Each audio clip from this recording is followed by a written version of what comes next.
Karamihan ng mga lalaki ay parang mga naglalakad na tulog habang nasa 20s nila.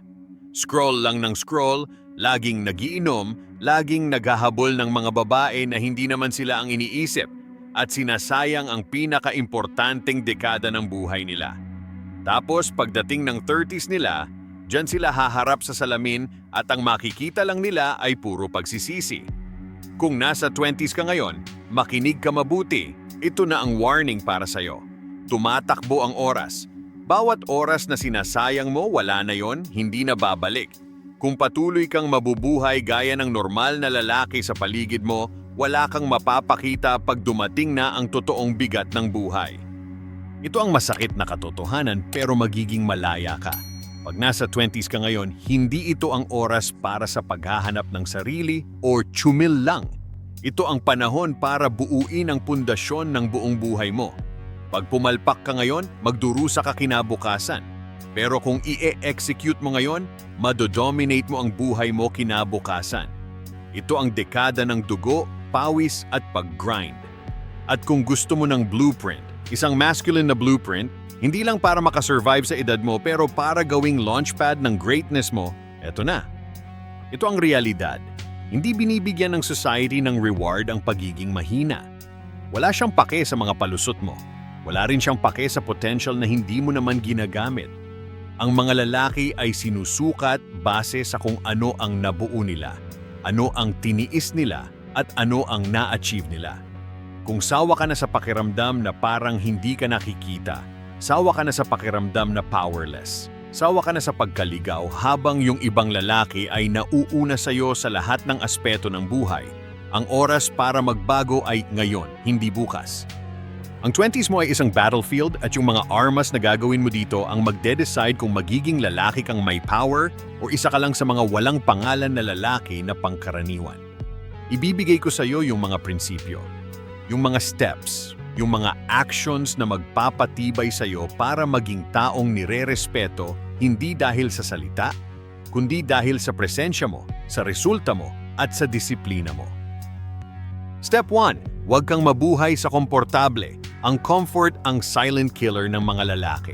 At sa 20s mo, ito yung bitag na madalas pinapasok ng karamihan. Netflix, video games, cheap dopamine na nanggaling sa porn at junk food, konting party na kalaunan nagiging lifestyle.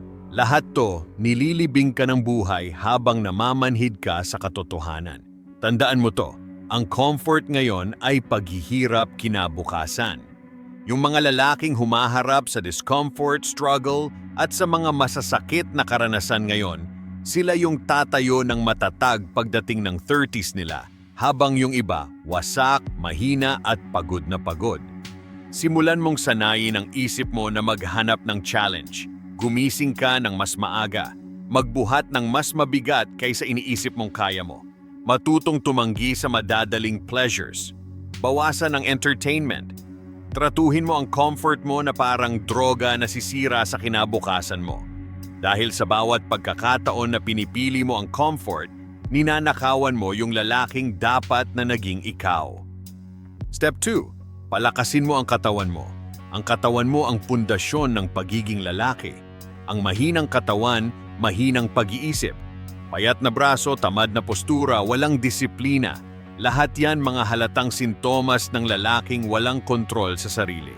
Kung nasa 20s ka at hindi ka nagbubuhat, hindi ka nagtitrain, hindi mo tinutulak ang physical limits mo, tinatrap mo na ang sarili mo para mabigo. Ito yung panahon na mataas ang testosterone mo, mas malakas ang natural na energy mo. Kung babaliwalain mo to ngayon, pagdating ng 30s mo, mararamdaman mong luma ka na at wasak. Mag-build ka ng strength. Hindi lang nito binabago ang katawan mo, binabago din nito kung paano mo dalhin ang sarili mo, kung paano ka tinitingnan ng ibang tao, at kung paano mo tinitingnan ang sarili mo. Dapat ang strength training ay parang relihiyon mo. Dahil ang malakas na lalaki ay nire-respeto kahit hindi nagsasalita. Ang mahina, laging binabaliwala. Step 3. Palakasin mo ang disiplina kaysa sa motivation. Itigil mo na ang paghihintay na ma-motivate ka. Scam ang motivation. Disiplina lang ang tunay na mahalaga. Karamihan ng lalaki nagsiset ng goals pero hindi nila tinatapos kasi umaasa lang sila sa panandaliang mataas na inspirasyon. Ang ibig sabihin ng disiplina ay gagawin mo ang dapat mong gawin kahit ano pa ang nararamdaman mo. Gigising ka kapag tumunog ang alarm kahit na ang katawan mo ay gusto pang humiga. Magtatrabaho ka kahit pagod ka. Mag-iensayo ka kahit masakit ang katawan mo. Disiplina ang naghihiwalay sa mga tunay na lalaki at sa mga matandang bata. Sa 20s mo, disiplina dapat ang maging obsession mo. I-practice mo to sa lahat, mula sa workouts mo, sa work ethic mo, hanggang sa daily habits mo. Ang disiplina ang bumubuo ng pundasyon ng pagkatao mo. Kapag wala ka nito, parang malambot na clay ka na hinuhulma lang ng ibang tao. Step 4. Mag-aral ka ng mga high-income skills. Normal lang na wala kang pera sa 20s mo, pero ibang usapan na kung mananatili kang broke. Karamihan ng lalaki ay sinasayang ang taon sa palipat-lipat ng trabaho, naghahabol ng mababang sahod, imbes na mag-focus sa isang skill na talagang may value. Ang skills ay armas. Matuto ka ng skill na malaki kumita, tulad ng coding, sales, copywriting, design, trade mastery. Hindi importante kung ano, basta kaya mong i-monetize at magiging irreplaceable ka sa paggawa nun. Hindi lahat tungkol sa pera, pero ang pera ay kapangyarihan. Ang lalaking may pera ay may freedom, may options, may control. Ang lalaking walang pera nakatali. Kahit relationships mo, yung kakayahan mong mag-take ng risks, at yung kakayahan mong magtayo ng kahit ano, lahat yon sinasakal kung broke ka. Tigilan mo ang pagiging kampante sa pagiging average. Masterin mo ang isang skill. Mag-build ka ng wealth habang maaga pa. Step 5. Putulin mo ang connection mo sa mga mahihinang lalaki at mga pabigat. Kung sino ang kasama mo sa 20s mo, doon ka rin dadalhin pagdating ng 30s mo. Kung lagi mong kasama ay mga lalaking broke, bitter, tamad at laging lasing. Hihilahin ka nila pababa kasi ang mediocrity laging gustong may kasamang kapareho. Ang mahihinang lalaki ang dahilan ng mga mahihinang habits. Ang malalakas na lalaki pinapatalim at pinapalakas ang isa't isa. Pagmasdan mo ang sirkulo na meron ka. Putulin mo agad ang mga pabigat. Kung ang mga kaibigan mo ay hindi ka tinutulak, hindi ka china-challenge, at hindi obsessed sa growth, lumayo ka. Malakas ang kapatiran, pero totoo lang yon kung binuo kasama ng mga lalaking may apoy, hindi mga lalaking abo. Step 6. Sakupin mo ang libog bago ka nito sakupin. Sa 20s mo ang libog ay pwedeng hasain ka o sirain ka. Kung habol ka lang ng habol sa babae ng walang direksyon, masasayang ang taon mo, mauubos ang pera mo, at mawawala ang focus mo. Tama ka, mahalaga ang babae sa tabi mo, pero hindi dapat kapalit ng empire na binubuo mo. Intindihin mo to, babae ang humahabol sa lalaking nagtatayo, hindi sa batang habol ng habol. Kung inuuna mo ang babae sa 20s mo, talo ka na. Kung inuuna mo ang purpose mo, kusang darating yung tamang babae para sa'yo. Kontrolin mo ang libog mo. Tigilan mo ang panonood ng porno. Huwag kang habol ng validation. I-save mo yung energy at i-reinvest mo sa pag-build ng sarili mo. Ang libog ay apoy. Kapag wala sa control, sinusunog nito ang buong buhay mo. Pero pag na-channel mo ng tama, huhulmahin ka nito para maging lalaking hindi kayang pigilan ng iba. Step 7. Mag-take ng risks habang kaya mo pa. Sa 20s mo, pinakamataas ang risk tolerance mo. Mas konti pa ang responsibilidad mo, mas konti ang attachments mo. Ito yung mga panahon na dapat nag-uumpisa ka ng business, nagtetest ng ideas, lumilipat ng syudad, at nag-grind para sa isang goal.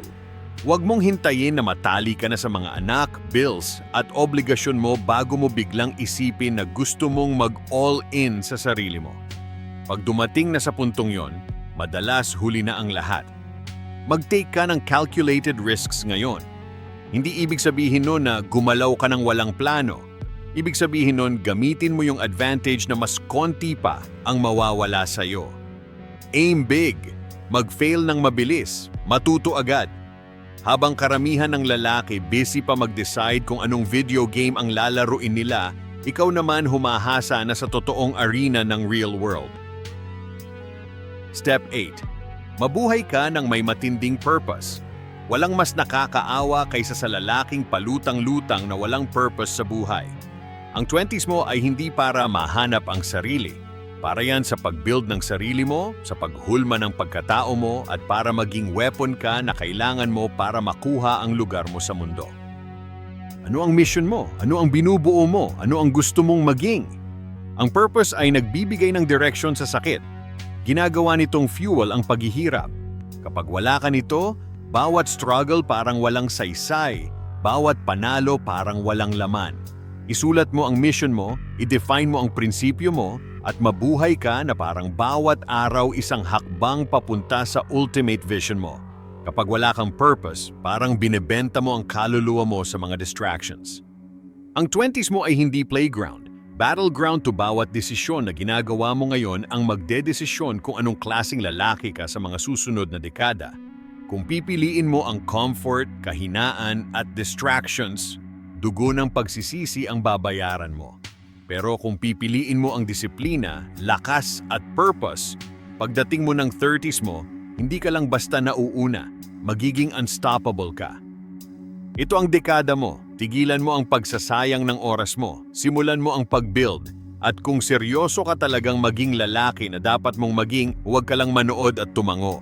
Gumalaw ka, i-apply mo ang blueprint na to, putulin mo ang kahinaan.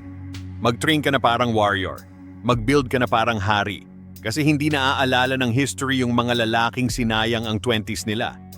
Ang naaalala nito ay yung mga lalaking ginamit ang 20s nila para humulma ng legacy na hindi kayang basagin.